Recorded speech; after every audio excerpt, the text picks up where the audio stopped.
Table కానీ వీటికి మనం వాడతాం. దట్ వచ్చేసి కూడా మనం థింగ్స్కి వాడతాం. మామూలుగా పర్సన్స్ కూడా మనం ఇక్కడ ఇది వాడుతూ ఉంటాం. ఇది మీరు ఫస్ట్ చూసుకోండి.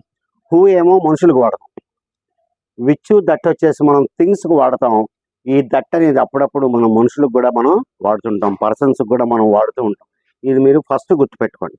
రైట్. ఏంటి దీని గురించి నేర్చుకుంటాం అంటే కొద్దిగా గ్రామర్లో కొద్దిగా అడ్వాన్స్డ్ లెవెల్లో ఉంటుంది ఎక్స్ప్లెనేషన్. జాగ్రత్తగా వినండి.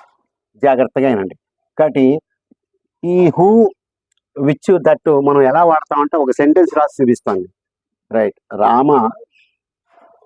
Rama who is in Rama who is